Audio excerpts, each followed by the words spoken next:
Subscribe to incredible detective stories and enjoy watching. The fog at Bermondsey Market doesn't behave like normal weather. It doesn't drift, it clings. It tastes of rusted iron, damp wool, and the peculiar, sweet decay of old paper. It was 4 a.m. The sun was still hours away, a rumor buried somewhere beneath the London skyline. But the market was already alive. This is my world. The world of the 4 a.m. trade.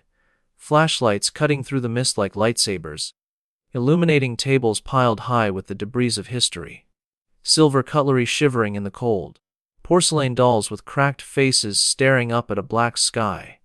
The sound is a hushed shuffle, the clinking of metal, the murmur of prices negotiated in whispers. We don't shout here. We don't want to wake the ghosts attached to these things. My name is Arthur Kane. For 30 years, I have told people what their memories are worth. I am an appraiser. I specialize in the obscure, the overlooked, and the oddly specific. I don't deal in diamonds or master paintings. I deal in provenance. I deal in the story behind the object, and usually, that story is a tragedy. I was moving down the third aisle, my boots crunching on the wet asphalt. My breath plumed in the beam of my torch. I wasn't looking for anything in particular. That's the first rule of the dawn market, never look. If you look, you miss what's trying to find you. I stopped at a trestle table run by a man we call Weasel. Weasel isn't a bad man, just a desperate one. He clears houses. He arrives when the relatives are still arguing over the will, and he buys the contents of the attic for cash. He doesn't know what he has, and he doesn't care. To him it's all just volume. Morning art. Weasel grunted, blowing into his cupped hands. Fresh load from a manor in Kent. Have a dig. I swept my light over the table. A box of mismatched teacups. A stack of National Geographic magazines from the 50s. A dull brass candlestick. And then the beam stopped. It stopped on a silver cigarette case. My heart didn't speed up, it stopped. A cold, hard pause in the center of my chest. I reached out, my glove leather creaking, and picked it up. It was heavy. Sterling silver. Art Deco lines, sharp and geometric. But it wasn't the style that froze my blood. It was the damage. On the bottom right corner, there was a deep, jagged scratch. A scar in the metal. I knew this case. I knew the weight of it. I knew the way the hinge caught slightly before opening. I turned it over. I didn't need to look for the hallmark to know it was a 1928 Birmingham stamp. I needed to see the inside. I pressed the catch. The case sprang open. Inside, held by the elastic band, was a single, unsmoked cigarette. A Sobrini Black Russian. Where did you get this? My voice sounded foreign to me. Too loud for the dawn. Weasel shrugged, stamping his feet. Box of junk. Came in late last night. Some bloke dropped it off. Didn't catch a name. Why? It's just silver art. Scrap value mostly. It's not scrap, I whispered. I closed the case. I gripped it tight enough to hurt my hand. This case belonged to Julian Vane. Julian was one of the premier collectors of Art Deco silver in London. He was also my fiercest rival. A man of impeccable, obsessive taste. But more than that, Julian was a creature of habit. He carried this case everywhere. He called it his talisman. He once told me, over a glass of scotch that cost more than my car, that he would be buried with it. He's dead, I said. Weasel looked at me, blinking. Who? The owner. He's dead? Don't be daft, Art. I got it from a runner 4 hours ago. Midnight. Then he died before midnight. I threw 3 50-pound notes onto the wet table, 3 times what Weasel would have asked. I didn't wait for change. I shoved the silver case into my coat pocket and turned away from the table. The fog seemed thicker now, swirling around my ankles like rising water. This had happened before, 3 years ago, a rainy Tuesday. I found a distinct, hand-carved pipe on a table in Portobello Road. It belonged to Marcus Thorne, a rare book dealer. 2 hours after I bought the pipe, the news broke. Thorne had been found in his library, skull crushed by a heavy statuette, and 5 years before that, a pocket watch. 18th century. With a broken second hand. It appeared at a car boot sale in Chiswick at 6 a.m. By 8 a.m., the police had found the body of the watchmaker who owned it. It was a pattern only I could see, because only I knew these objects intimately. Only I knew the specific, neurotic attachments these men had to these small, personal items. The killer wasn't stealing for profit. The cigarette case was worth perhaps £200. Julian Vane had paintings on his walls worth millions. The killer was taking something else, a token, and then, immediately, releasing it back into the wild, washing it clean in the river of the market. I pulled out my phone. The screen was blindingly bright in the darkness. I dialed a number I hadn't called in 6 months. Detective Inspector Miller. A groggy voice answered. It's Arthur, I said. You need to send a car to Julian Vane's townhouse in Kensington. Right now, Arthur, it's 4 in the morning. Have you been drinking? I'm at Bermondsey. I just bought his cigarette case. Silence on the line. Then the shift in tone. The shift from annoyed sleeper to policeman. The silver one. The one he rubbed when he was bluffing at poker. Yes. With the scratch on the corner. Stay there. Miller said. And don't touch anything else. I'm not staying, I said, looking at the dark shapes of the dealers moving in the mist. I have to find the man who sold it. Arthur, don't play detective. You value old spoons. You don't catch killers. Someone has to appraise the situation, Miller. And right now, you're just the cleanup crew. I hung up. The silver case felt like a block of ice against my ribs. I looked back at Weasel's stall. The runner who sold it to him. That was the thread. And I was going to pull it until everything unraveled. I didn't go back to Weasel immediately. If you push a man like that, he clams up. He thinks he's in trouble for fencing stolen goods. He'll protect his source to protect his own skin. I needed to be smarter. I needed to be a buyer. Not an interrogator. I walked to the edge of the market, where the coffee van chugged diesel fumes into the air. I bought a black coffee, scalding hot, and stood in the shadow of a brick archway. From here, I could watch Weasel's table. The market was hitting its peak frenzy. The serious buyers, the Japanese tourists, the interior designers from Chelsea, the hardcore collectors, were arriving. They moved with predatory grace. But I was watching the shadows behind the stalls. The runners. Runners are the blood cells of the antique trade. They move objects from the street to the dealers. They are invisible, often homeless or on the fringe, living cash in hand. If the killer wanted to dispose of an item quickly and anonymously, a runner was the perfect mechanism. I saw a figure approach Weasel's stall. A tall man, thin as a whip, wearing a coat that was too big for him. He didn't look at the merchandise. He looked at Weasel's hands. He was waiting for payment. I recognized him. They called him Spider. He was a picker.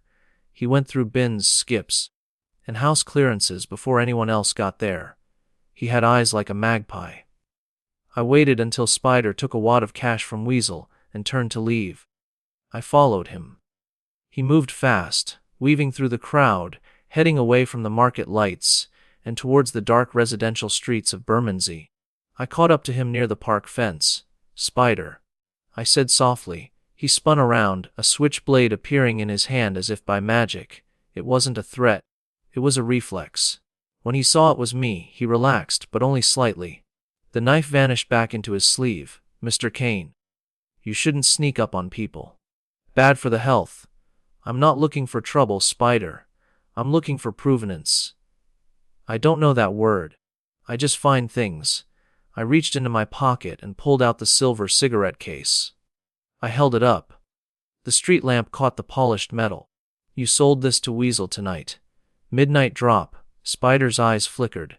He looked at the case, then at my face, then at the empty street behind me. I sell a lot of things. Nice bit of silver. Worth a few quid. It's worth a life, Spider. He took a step back. I don't know what you're talking about. The man who owned this was murdered tonight. Probably around the time you got your hands on it. Spider laughed, a dry, rattling sound. Murdered. You think I'm a hitman now? I pick through trash. Mr. Kane. I don't make ghosts. I know you didn't kill him, I said, stepping closer. But you met the person who did. Or you met the person who wanted this gone. I took out my wallet. I didn't count the money. I just pulled out everything I had. It must have been nearly £500. I held it out. Who gave it to you? Spider looked at the money. Greed warred with fear in his eyes. Greed won. It always does in our trade. He snatched the notes. It wasn't a person, Spider said, lowering his voice. It was a box. A drop box. You know the old telephone booth near Kensington High Street? The broken one. I got a text. Anonymous number. Said there was a package taped under the shelf. Said if I took it to Bermondsey and sold it before dawn, I could keep whatever I got for it. Just like that? Just like that. I thought it was a prank. But I went. There it was, wrapped in brown paper. This case inside. My mind raced a dead drop. The killer didn't even meet the fence. This was cold, calculated. Show me the text, I demanded. Spider pulled out a cracked Android phone. He scrolled and held it up. The message was simple: a location booth for Kensington. Item silver case. Action. Bermondsey Market. Sell immediately. Price yours. The sender ID was blocked. Why, I asked, more to myself than him. Why send it here? Maybe they want it found. Spider said. He was smarter than he looked. If they wanted it gone, they'd throw it in the Thames. If they send it to the market, they want it to circulate. They want it back in the stream. Back in the stream. The phrase struck me. Go, I said. And Spider, if you get another text, you call me first. You vanished into the shadows. I stood alone under the street lamp. Spider was right. The Thames is deep and dark. It keeps secrets. The market is loud and public. It exposes them. The killer was deliberately putting these items back into the world of collectors. Why? My phone buzzed. It was Miller. Arthur. His voice was tight. We're at Vane's house. And he's dead. Blunt force trauma. Looks like he was hit with something heavy. But there's no sign of forced entry. He let the killer in. What's missing, Miller? Nothing, Miller said. That's the strange part. His safe is open. There's cash, watches, gold. All there. We're doing inventory, but it looks like nothing was taken. I have what was taken, I said, touching the pocket of my coat. The cigarette case. Why steal a £200 case and leave a £10,000 Rolex? Miller asked. Because the Rolex is just money, I said. The case was him. It was his identity. Arthur, come to the station. We need to log that evidence. In a bit, I said. I have one more stop. Arthur. I hung up again. I knew where I had to go. I had to go to the one place where broken things were made whole again. The city was waking up now. The sky was turning a bruised purple over the Thames. I drove my battered Volvo towards East London, to a converted warehouse in Hackney. This was the studio of Elena Vance. Elena was a restorer, the best in England. She could take a porcelain vase that had been shattered into 100 pieces and put it back together so perfectly that even under UV light, you couldn't see the cracks. She worked with chemistry, with microscopes, with a patience that was almost inhuman. I had known Elena for 20 years. We had been lovers once, briefly, a lifetime ago. Now we were just colleagues in the preservation of the past. But there was something else about Elena. She hated collectors. She called them dragons. She believed that objects had souls, and that locking them away in glass cabinets was a form of imprisonment. She believed things should be touched, used, worn. I parked outside the warehouse. The lights were on in her studio on the top floor. She never slept. I buzzed the intercom. It's Arthur. The lock clicked open. I took the freight elevator up. The studio smelled of turpentine, varnish, and strong tea. It was a vast space, filled with tables covered in tools. Dental picks, scalpels, brushes with 3 hairs. Elena was standing by the window, working on a large oil painting. She was wiping away centuries of grime with a cotton swab. She didn't turn around when I entered. You're early, Arthur. I haven't finished the appraisal on that Ming bowl. I'm not here for the bowl, Elena. She paused, her hand hovering over the canvas. She turned. She was 50, with gray hair tied back in a severe bun, and eyes that saw everything and forgave nothing. You look terrible, she said. Market hours don't suit you anymore. Julian Vane is dead. I watched her face. There was no shock, no gasp, just a slight tightening of the lips. I'm not surprised, she said calmly. He drank too much and had high blood pressure. He was murdered. She put down the swab. That is unfortunate, is it? I walked over to her worktable. You hated him. You called him a tomb raider. You said men like him suffocate history. I dislike his philosophy, Arthur. That doesn't mean I want to bash his head in. He was killed last night. And this morning, at 4 a.m., his favorite cigarette case appeared at Bermondsey. I placed the case on her table, right next to her solvents. Alina looked at it. She didn't touch it. She stared at the scratch on the corner. A distinctive piece, she said. The killer didn't steal for money. They stole to release the object, to put it back in circulation. Does that sound familiar? Elena looked up at me. Her eyes were cool, detached. Are you accusing me, Arthur? I'm asking you. You wrote an article last month for the Trade Gazette. The Liberation of Matter. You argued that private collections are a crime against culture. It's a theoretical position, a philosophy. 3 years ago, Marcus Thorne died. His pipe ended up at Portobello. You restored that pipe for him a month before he died. I restore thousands of items. 5 years ago, the watchmaker. You fixed the mainspring on that watch, the one that appeared at Chiswick. Elena sighed. She took a rag and wiped her hands. You have a pattern, Arthur, but you have the wrong architect. Then who? Think about the objects, she said, walking around the table. A cigarette case, a pipe, a watch. What are they? Personal items. Tactile items, she corrected. Items that are held, touched constantly. They absorb the oils of the skin. They absorb the DNA. They are the most intimate connection to the owner. She picked up the cigarette case with a pair of tweezers. She held it under her magnifying lamp. Look at the scratch, she said. I leaned in. Under the powerful lens, the scratch looked like a canyon. It's fresh, she said. What? The oxidation is wrong. This scratch isn't from 1928. It's not even from last year. The metal is bright underneath. This scratch was made yesterday. I stared at it. But Julian's case always had a scratch. That was how I identified it. Are you sure? Elena asked softly. Or did you see what you expected to see? She handed me the lope. I looked closer. She was right. The edges of the scratch were sharp, jagged, not worn smooth by years of pocket wear. It's a copy, I whispered. The room seemed to tilt. A forgery. Not just a forgery, Elena said. A duplicate. A perfect replica created to fool everyone, even you. Until you look under the microscope. But why? I stepped back.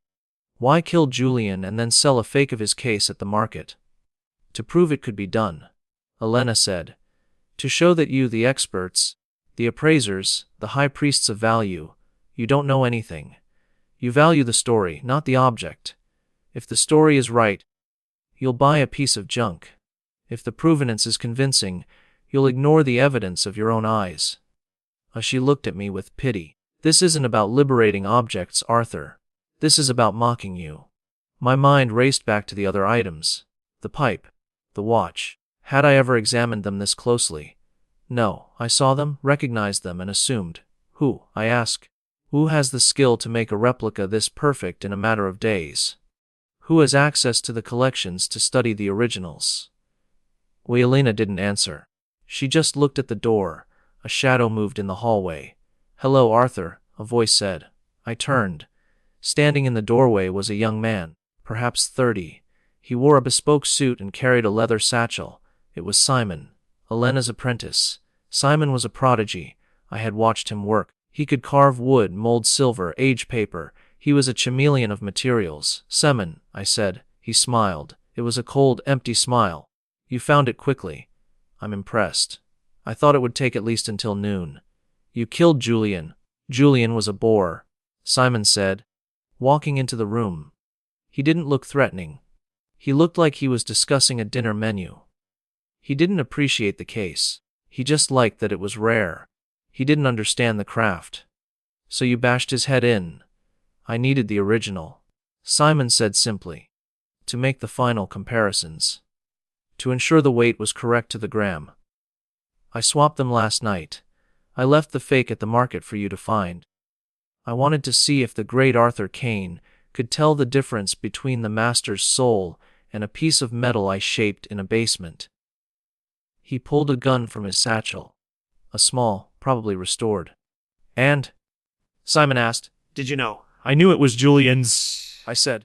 That's all I cared about, exactly. Simon sneered. Provenance. The lie we agree upon. I've been replacing items in collections for years, Arthur. Replicas. Better than the originals. No one notices. The collectors are happy. The market is happy. It's all a joke. The pipe. I said. The watch. All mine. I kill the owner, take the original, release the fake. It's my little experiment. Art is dead. Long live the simulation. He raised the pistol. Elena, Simon said. Step away from him. You appreciate the craft, don't you? You know I'm better than you ever were. Elena looked at him. She looked at the gun. Then she looked at the cigarette case on the table. You missed a spot, she said. Simon blinked. What?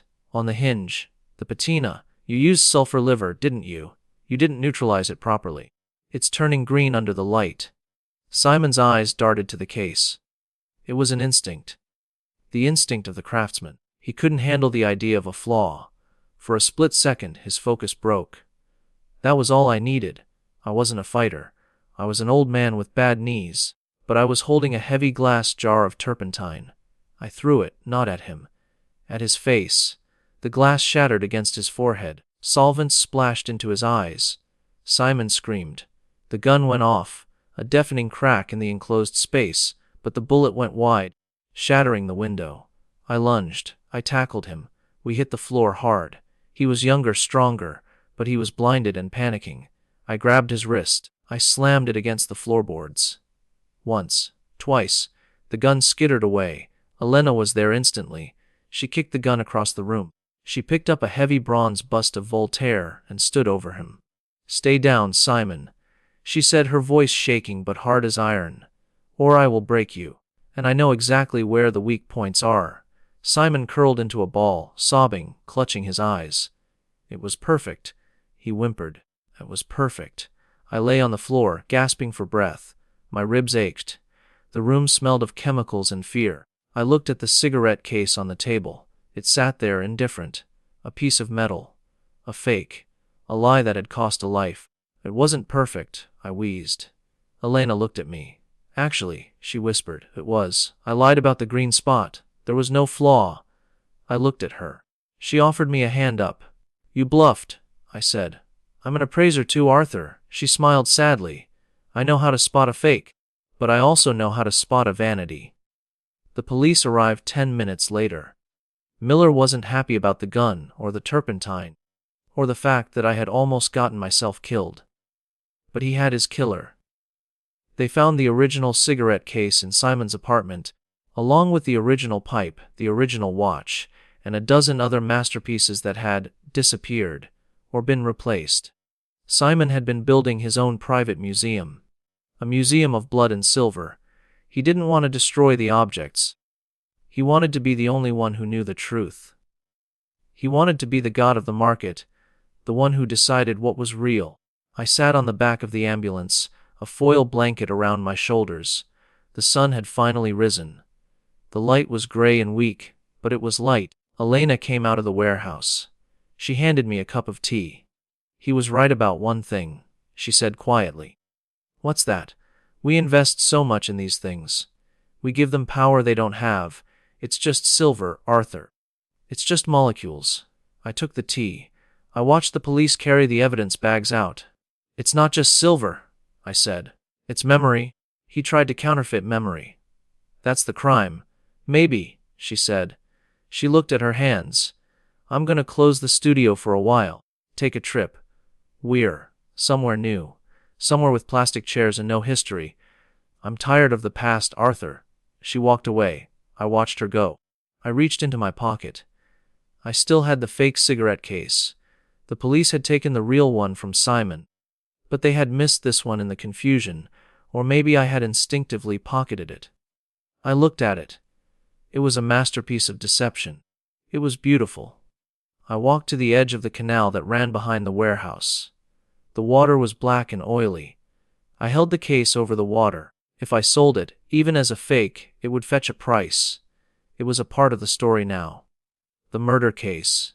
Collectors would pay for that morbid provenance. I let it drop. It hit the water with a small splash and vanished instantly.